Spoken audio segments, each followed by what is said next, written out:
पिताजी इतनी आसानी से मान गए जितना इन्होंने कह दिया है? सिलेक्शन के बाद मान गए होंगे, क्या रहा? मतलब लगा होगा ना, शिक्षक गुरुजी कहाँ, वहाँ बिहार चंबल का इलाका है। नहीं, और बिल्कुल एकदम मतलब पहाड़ एकदम अलग, जहाँ हमने कभी बंदूक देखी ही नहीं और कहाँ चंबल। इवन हमारी शादी के दौरान जब हम लोग पहुंचे तो वहाँ सारे के सारे लोग दुनाली कंधे पे लटका के चल रहे हैं और शादी में दाएं दाएं गोलियां। हम बारात में जा रहे हैं, घोड़ी बैठे हुए हैं, और मतलब ऐसी शादी हुई थी जो मतलब बेस्ट शादी हुई थी हमारी नज़र में हमारी, क्योंकि हर आदमी आया था। हमने 1200 से 1500 लोगों को बुलाया था, 3,500-4,000 लोग आए थे।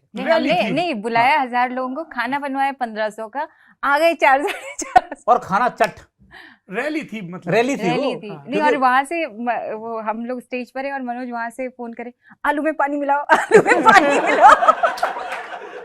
खत्म हो रहा है वहां से। बहुत बढ़िया भाई, उसने कहा जाने नहीं देना, चाहे जो करना पड़े, पानी मिला मिलो। अरे हमने ना हमारे आईजी को बुलाया था। आईजी सर आके स्टेज पे बोलते हैं, मनोज सुनो 500 रुपए निकालो। अब हमें समझ में नहीं आया कि गिफ्ट तो हमें देना चाहिए, वो मांग क्यों रहे हैं।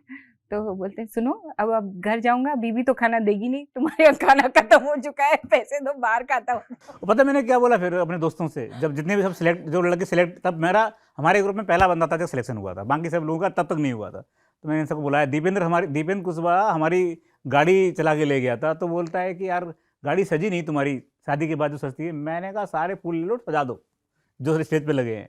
तो मैंने उनको बोला कि भाई खत्म हो जाए। ये अच्छी स्कीम है गुरु। हाँ स्टेज के फूल गाड़ी की सजावट में काम आ सकते हैं, इस पे ध्यान नहीं है अभी तक हम लोगों का।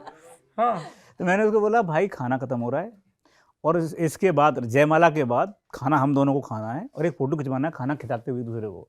खाना रखवा देना अंदर में जाके। मतलब आपका ध्यान स्टेज पे नहीं था, अगले स्टेप पे था। वाह।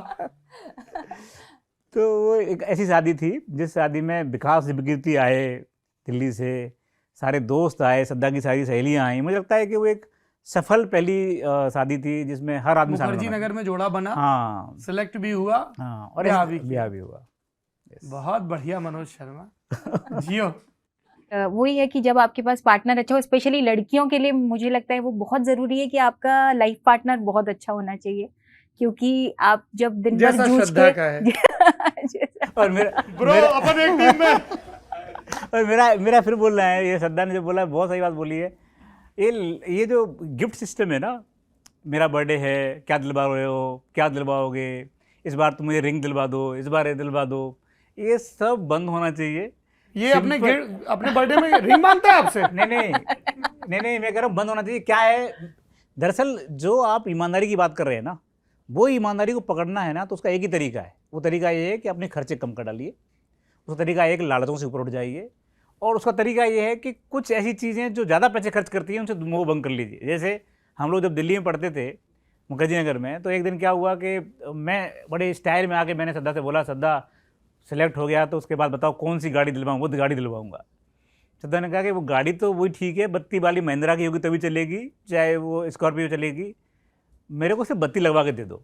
मैंने कहा ठीक है, मैं समझ गया कि आतिशबाजी लगी है। मैंने पूछा तुम क्या चाहती हो, उसने मुझे पूछा क्या चाहते हो। मेरे को बड़ी प्रॉब्लम है कैसे डायमंड से और सोने से, क्योंकि मुझे लगता है कि ये ना कलयुग का वो है क्या सिंबल है। और मुझे लगता है कि अगर आप इसमें जाएंगे तो आप कितना भी पैसा कमा लीजिए, आप पूरा नहीं कर पाएंगे। डायमंड इतना महंगा आता है, कहाँ से लाओगे आप सैलरी में। तो मैंने श्रद्धा से कहा कि श्रद्धा क्या ऐसा हो सकता है कि तुम डायमंड ना पहनो, कभी सोना नहीं पहनो। श्रद्धा ने कहा यस। अब ये बात मेरे को लगता है 18-19 साल हो गए, 20 साल हो गए लगभग। श्रद्धा ने आज तक डायमंड नहीं पहना, आज तक सोना नहीं पहना, आज तक कभी हम किसी ज्वेलर की दुकान पर नहीं गए। ज्वेलर्स दोस्त लोग बोलते रहते यार कभी तो आओ देखने के लिए, खरीदना ही नहीं है। तो मेरा आपसे बोलना ये कि लालचों से ऊपर उठ जाइए ना, तो फिर उसके बाद दृष्टि साफ हो जाती है, उसके बाद कोई दिक्कत नहीं आती लाइफ में। सिर्फ हमको जब तक लालच बने रहेंगे ना, ऐसा हो जाए तो ऐसा हो जाए, तब तक दिक्कत है।